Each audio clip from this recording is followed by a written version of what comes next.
these are really the hikes that are worth timing, the right time of year, following some heavy rain like this year, checking out a lot of these trails that normally would just be really dried out, not as pretty. Definitely worth the effort.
Welcome back to the channel, guys. Today we're talking about Espinosa Trail out in the Cleveland National Forest. Now, before I jump into details, there's a few things that I want to let you know, things to know before heading out there. Number one, this is the wilderness, Pine Creek Wilderness. This is not your regular trail like an Iron Mountain or Mission Trails, that like orange kind of tape on the trees to let you know where the trail is. And there are multiple trail signs, but it being Pine Creek Wilderness, again, it's a little bit tougher to navigate. Should still be pretty easy for folks, but just want to let you guys know that. Second thing, always take more water than you need. Like very typical San Diego hiking to water, you're going downhill first, and it seems really simple, and then a lot of folks sometimes struggle to get back up. So make sure you maintain your energy, you take some food, and you take more water than you need. Number three, I see a lot of comments about take the loop, take the loop. The loop was great. We did the loop. I will tell you it is different, and I'll cover the differences in elevation gain and distance. Number four, it being wilderness, just be more mindful of your surroundings, be a little bit more observant. This may not mean anything, okay, but I do want to throw it out here. There were multiple spots along the river and other areas where I saw empty backpacks, clothes, and no people around.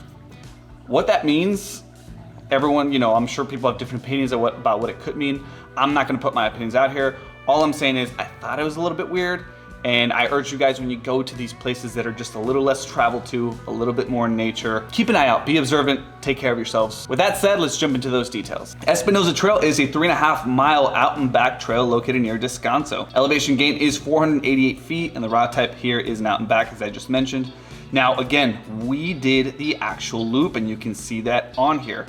If you decide to do the loop, this doesn't really have a trail name. I've looked across different places. This doesn't really have a trail name. So you can do the Espinosa Trail all the way down and then hook it back here, all along the river, and then back up on this side. If you do that, it's 4.4 miles.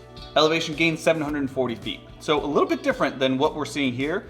Again, if you want to challenge yourself more, this is a way to do it. Simple stuff, you need your adventure pass. People really enjoyed the hike. You can see here by the reviews, and the giant pool of water at the very end. After some rain, as I mentioned, key. These kind of hikes are, you got to time them. All right, how to get there, very, very simple. It is Espinosa Trail off Lions Valley Road. Keep in mind, this is the same trailhead for Horsethief Canyon trailhead. You hear a lot about this in San Diego as well. You'll take a right where it says Papatul Fire Station, Cleveland National Forest, right off the road here. You'll see the dirt parking lot with a bunch of cars there right off to the side. Pretty easy to find. As I mentioned, you'll go to the Espinosa Trail. Now this right here, it's really easy to miss. Really, really easy to miss. There's the trailhead, little sign there. Make sure you keep an eye out for it. Really easy to miss this right, so just make sure you keep an eye out. Now a little fun fact here as you start here as well, make sure you keep an eye out on the right-hand side. There's like an old car or something. If I find more information on it, I'll put it in the description. There's this old car, almost looks like it has bullet holes. I'll try to find more of the story on that there. So Espinosa Trail, very beautiful, really, really enjoyable. Once you get down to this piece here, really the whole elevation portion is this part here, and you can see that here, right? The whole elevation is that piece. This is the part that's difficult on the way back. Once you get down to this piece, really peaceful. This is where, if there was water, it would be there. Even with all the water we've had, it's still, there's no creek here or river. And we ran into some horses, really, really beautiful. Just an overall very enjoyable. You start to see the trailhead signs again towards the very end here, right there before heading straight to the, well, where the water is, right? We got some beautiful, beautiful shots of the water. Really enjoyed our time there. Saw some folks getting in. That's really up to you. I don't trust any water like that. As I mentioned on the way back, we met up back with that sign and we took it this way. Now, very, very overgrown on this part. Much more difficult if you're taking dogs, children. We did it, but it's much more difficult. If you're doing just the Espinosa Trail, you're fine in shorts. Very wide, very open. Generally, you're fine. If you're gonna do the loop, I do recommend you wear pants and maybe potentially a long sleeve. Up this road here, very, very beautiful. You can look back and just see the hills and the valleys, very, very beautiful. There is some parts of this that are burned, right? And you can see that. Beautiful trail, really glad we headed out here following some rain. These are those places in San Diego that, dare I say, feel a little bit like hidden gems. Primarily because these are the places, again, wilderness, that are just a little less traveled. You will see definitely less people here than you do anywhere near the city of San Diego. So if that's your thing, make sure you check this one out, you put it on your list. And with that, I'll see you guys next week.